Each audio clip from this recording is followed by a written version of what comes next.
The following talk was given at Mile High Church in Lakewood, Colorado. Please visit our website at milehighchurch.org. So it might be good news or bad news for some of you that today part of this, the service order is that the talk is shorter. And the meditation is longer. And that's good because meditation and inner reflection allows us to, as I said earlier, a powerful deepening. And so the heart of this Christmas is in you and me. And I want to start out by reminding us all of one of the things that I love best about life and about this teaching, and that is that we live our life by our own perceptions of things. And so whether this is a holiday season that you celebrate Christmas, or you celebrate the solstice, or you celebrate Hanukkah, or you celebrate the end of the year Kwanzaa or New Year's, or you don't want to do any of it, or you're having a great time, or you're having a hard time, or this year's been a tough year and so it feels different, or you've lost a loved one and it feels different. All of that is very real for us. And at the same time, what we know about life and what we know about conditions and what we know about Christmas is that it's within us to be with and reflect upon our perceptions of things and our current viewpoint and sense of what's real, and understand that it's ours. And so one of the tricks about life, one of the things that makes us happiest is when we take complete ownership for our own reaction and responses, and we don't try to project them onto other people. So for Christmas time, what that might look like is I'm feeling a little bit frustrated and a little bit grumpy and a little bit grinchy for Christmas, and everybody else should feel the same way as I am. And anybody who's not feeling the same way as I am, I'm not happy with them, I'm grumpy about them, that sort of thing that we want people, or we're really happy, and why can't other people be happy? Because Christmas is so great, it's so magical, it's so wonderful. Why are people depressed this time of year? And so all of it, the bottom line is, it is what we make it. So if it is what we make it, it's important for us with anything in life, and especially a big holiday where so much is going on, for us to take time to reflect upon it and to be with it as we are and as it currently feels to us, and to assess it and to contemplate it and to deepen into it, and to not miss the opportunity for growth and deepening and an engagement with the inner spirit that's available to us in everything, in every condition, in every situation. So no matter what we would say the mood of this holiday season is for us, or the energy of this holiday season is for us, we have a chance to have a deeper reflection, a deeper look for ourselves. One of my favorite things that great teacher Byron Katie said that impacts me a lot and causes me to really pay attention in my relationships is she said, nobody ever really knows anybody else. All we really know is our perception of them, right? We never can know them. And that's why there are some people that we don't understand it, because everyone seems to love them and we don't really like them very much. And we don't understand, how do so many people love them?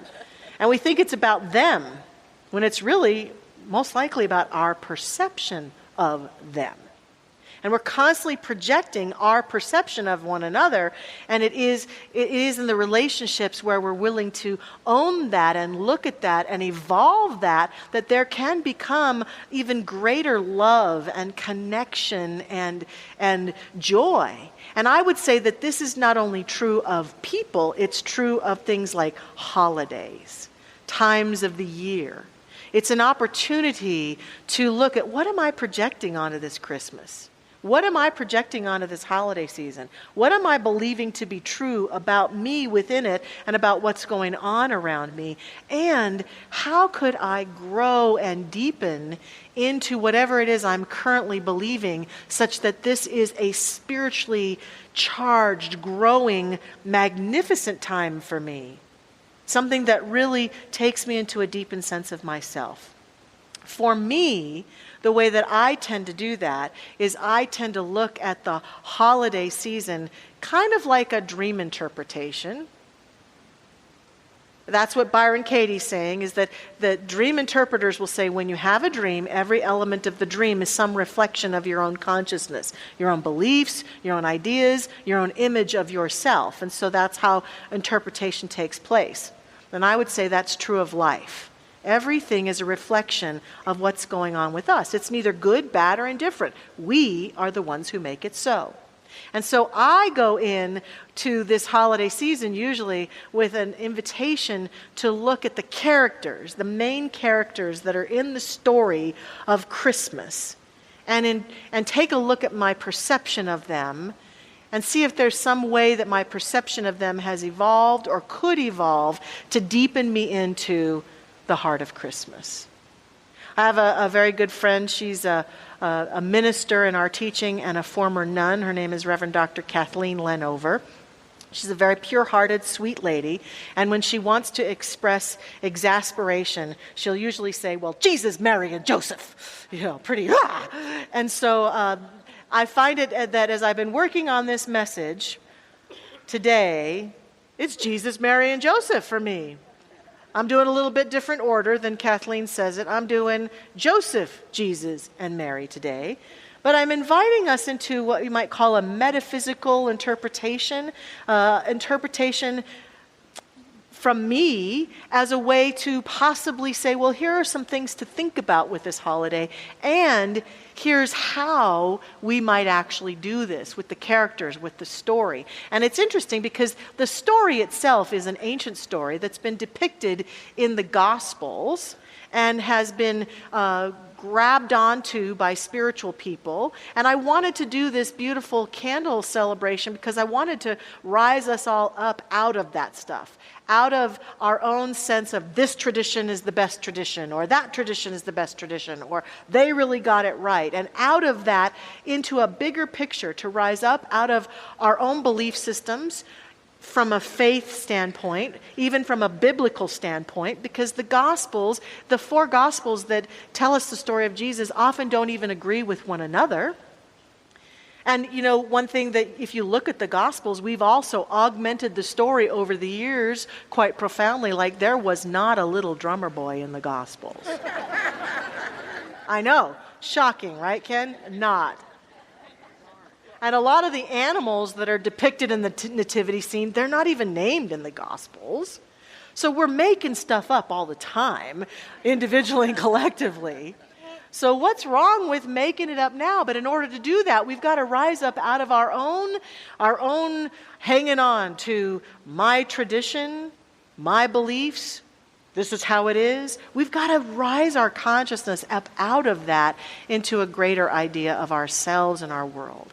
So I want to do that with these characters, to look at the interpretation of them, look at what we think was going on with them and what the meaning of that might be. So if we start with Joseph, imagine this, okay? This man, I believe that the Gospels indicate, or at least one of them does, that he was a widower who is now marrying this young maiden, Mary, an older man marrying a younger woman. She shows up one day and says to him, I'm pregnant. And they haven't been together physically at all, sexually. And she says, God's the father. Sounds like one of those afternoon talk shows where they try to figure out who the baby daddy is, right? Demand genetic testing or something. But Joseph, to his credit, in the Gospels, says, okay, and marries her anyway. And somehow has faith in her story, faith in her belief that an angel has predicted that they are to be the parents of a very special child, and moves forward in the process. Some of the stories that are not included in the Gospels, and I'm going to talk about that a couple times here, because there were stories that were written at that time that those who put the Gospels together said, well, we're not going to include those. Talk about how his friends tried to talk him out of it, and they thought something was up. I mean, just imagine from a human standpoint, the leap of faith one has to have in order to marry this girl who says that she is carrying the Son of God. And how that translates to you and me is that there's a part of us, I think, that is deeply skeptical about our own magnificence, deeply skeptical about the light that we carry, deeply skeptical about what it is that's possible for us to birth into the world. And that shows up in our constant stories of unworthiness, our sometimes unwillingness to step out and take risks and move forward in the direction of our deepest desires, and even at times a deep part of us that says, this is what I must do. And the human part going, I'm not going to do that. No. Who am I to do that? But Joseph said, okay. And despite conditions of the world, the other thing I think Joseph represents is the part of us that's willing to set aside our logic at times for the sake of miracles. I certainly know that there have been times in my life and in the life of people that I have walked through this experience with where something happened that just defies logic. How did that occur? Where did that come from? How did that get here? What does that mean? And we want to explain it. We want to figure it out. But there is this mystical, magical aspect of life that Joseph calls us into that says, trust. Trust. Step forward in faith. And he did. And he married the girl. And he took care of her. And he allowed that child to be his own. And so then we go on to Jesus, who is the babe. You'll find, of course, in our teaching, and if you come to our candlelights, which we hope you certainly will, that we believe in this teaching that Jesus was a great way shower, birthed into this world, and as he grew older, became a minister who awakened humanity to its spiritual magnificence through his words, through his stories, through his deeds, through his healings. We believe in this great way shower, and we believe that, as our founder said, he was not the great exception, but was the great example. And that the Gospels tell us time and time again of Jesus pointing to us and saying, I'm not that special. You are that which I am too. The kingdom of heaven is within you, and that you can do all that I do and more. And that the great deepened theme of life and even of Christmas is, will you birth the light that is shining through you? It's already there. Will you birth it? Will you let it have its way through you? What is in the way? And it might be some of the things we were talking about with Joseph, beliefs or ideas or stories about why this can't be a magnificent Christmas because blah, blah, blah, blah, whatever it might be. But deep inside each one of us, no matter what's occurred this year, no matter what's occurred in your life, no matter what's occurred in this holiday season, no matter whether you're going to be alone or you're going to be with your favorite people on the whole planet, it doesn't matter. The conditions don't matter because the birth is seeking expression through us. Just like Joseph and Mary had to travel to Bethlehem for the census. Here she is pregnant out to here, and she's traveling and going, and this little child is seeking birth through these extraordinary conditions. And the political times were very troubling and upset, and still, the birth of a great way shower took place. And Jesus grew into one who would inspire humanity throughout the ages to claim the spiritual truth. The spiritual truth. Now, I suggest that he grew into this. Again, when I was in ministerial school, I studied some of the books the stories that were not included in the canon of the Bible, that show stories about Jesus evolving. Some of us think that enlightenment or our spiritual magnificence will show up in some flash moment. And while we might have had transcendent moments in our life, the thing that got me kicked out of catechism is that I have a firm belief, that was 13 years old. I was 13 years old, and I had a firm belief that humans who are born on this planet evolve and grow, and those who will tend to their spiritual life will grow a consciousness and a light that is Christ-like. And that any human can do that. And that I believe that's what Jesus was trying to say to us. Be the Christ. He was a Christ. Christ in the Greek word means anointed one, Christos, anointed one. He never claimed to be the one and only Christ. There have been many before him and many since him. And each one of us can birth that Christ light to the degree that we become willing to see and own and claim our own light and to recognize that we are all evolving and growing into it, just as he did. And as he grew into it and evolved and did his spiritual work and meditated and prayed and kept the relationship with his divine sense of the Father, he grew into a being who was a way shower and an example. And you and I can do that too. The world is waiting for each one of us to become and to express this divine light, to be the Christ. And so every time Christmas rolls around, it's an invitation for us to embrace this truth of ourselves with great spiritual courage, no matter what. And indeed, sometimes the more challenging the Christmas holiday may seem, that is the tension of the greatness that is seeking expression through us. Don't miss it. Don't set it aside. Don't let it not happen. Allow the birth to occur. And then, of course, Mary, the mother, carrying the seed. I know that when I was pregnant with my son, I was a lot more diligent with myself. I was diligent about my rest. I was diligent about my body. I was diligent about what I ate and what I didn't drink and what I didn't do. I was diligent because the stakes were high. I was carrying a beloved being. I was into meditating and feeling connection with this being. I was fascinated, and I would have to say that my very favorite time in this physical body, this life, so far has been when I was pregnant with Jesse Wentker. It was an amazing, miraculous time.